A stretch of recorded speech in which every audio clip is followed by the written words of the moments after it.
Chargers from L.A., Spencer Rattler getting the nod for New Orleans. Kellen Moore said all three QBs on his roster are going to have some good moments. It's not a good moment for Rattler, who had said last week at camp he was the best QB on the field. Here's sacked and stripped by Caleb Murphy. Rattler goes 7 for 11, 53 yards. So in comes second-round pick Tyler Shough. He came in the game late second quarter.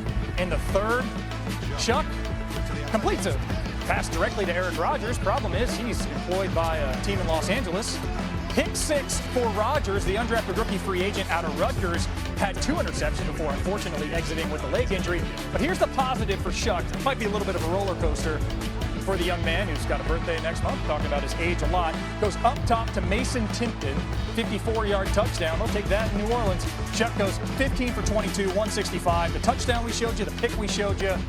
In a game, they lost by 14. It's all about QB development there. With that, all 32 teams have played at least a preseason game, and each of the top 3 picks seen the field. Number 1 overall pick, Cameron Ward, 2 drives for the Titans, 67 pass yards, did lead a touchdown drive. Two-way star, Travis Hunter played 9 of 10 snaps with the ones on offense, 8 more snaps on defense. Had 2 catches for 9 yards. Not targeted on defense, but did miss a tackle on Caleb Johnson.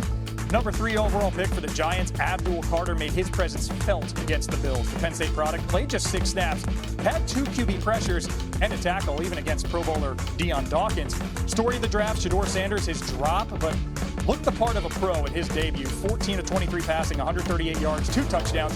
93 of those yards came when he had more than 2.5 seconds to throw, going 7 for 12 on those attempts. Senior NFL insider Adam Schefter joins us now. Schefter, let's start with that QB room in Cleveland. It is crowded. After what we saw Friday from Shedeur, what are you hearing about that competition? Well, Phil, it's crowded and it's injured, and that's why Shedeur Sanders got the opportunity that he did on Friday night to play as long as he did.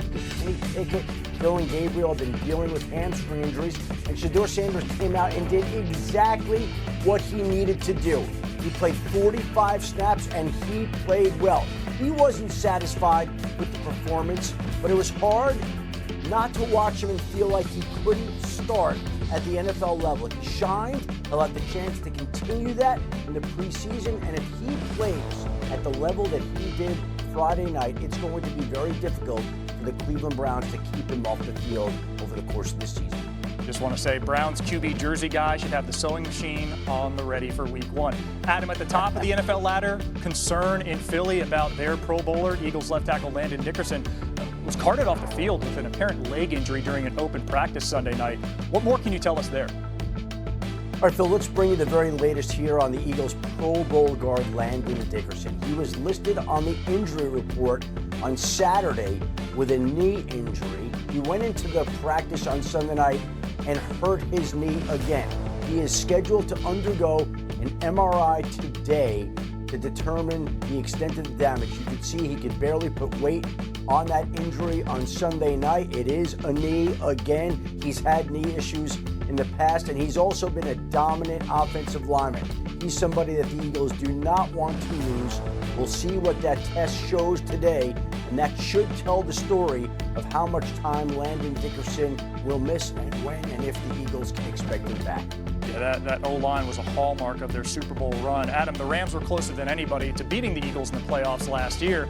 Now Matt Stafford's been out the entire summer with a nagging back problem. What's the status of the Rams' 37-year-old QB? Through Saturday, for the first time this summer in practice, and looked good, made 68 throws. The Rams were very pleased, and Sean McVay, the Rams head coach, said the plan is to work him back into practice starting today, which will be the first practice reps really that he's had this summer. We'll see whether or not it's full team practice for Matthew Stafford. But the bottom line here, Phil, is that Matthew Stafford, despite the fact that it is a back injury, it is a disc in his back, is trending the right way. The Rams have intentionally been very cautious with the way they've handled their 37-year-old quarterback. They knew the season begins in September, not August, which is why they have not rushed him this summer. And right now they feel pretty good about the way he looked on Saturday, and they're expecting more of the same this week.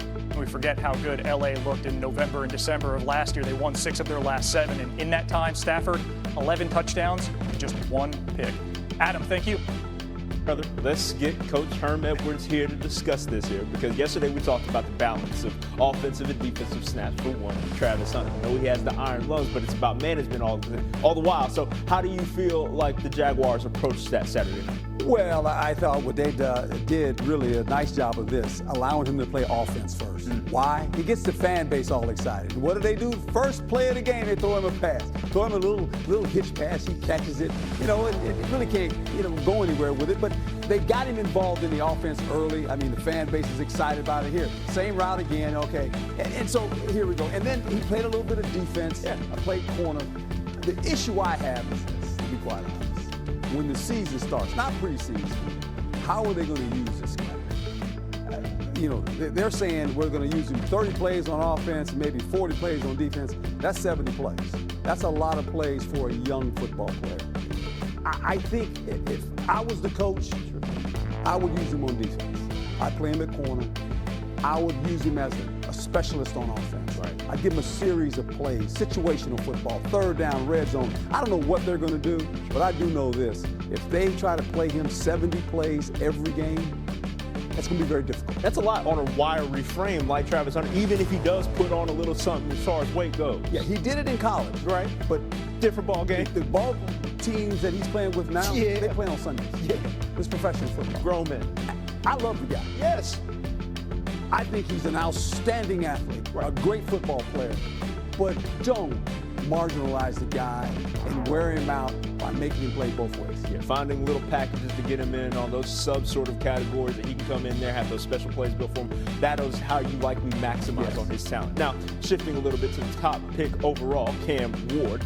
We know that it's essential for rookies like him to get off to fast starts just generally. And you got an early scoring drive out there for Tennessee. How did you feel he did in the first show? Well, I thought, anxiety. He got a lot of pressure on him. And he's the first player pick. He goes to a place that basically wasn't very good last year, right? And he's the quarterback. Right. But they got a quarterback. Now, what they have to do with Cam Ward is they got to protect him. He has arm talent. He has mobility. He made some nice throws here away from coverage. I like that one right there. Guys running across the field. He sits in the pocket. He doesn't have antsy feet. He can read the protection. They got to protect him. They gave up 52 sacks last year. 52. That's how you get quarterbacks beat up.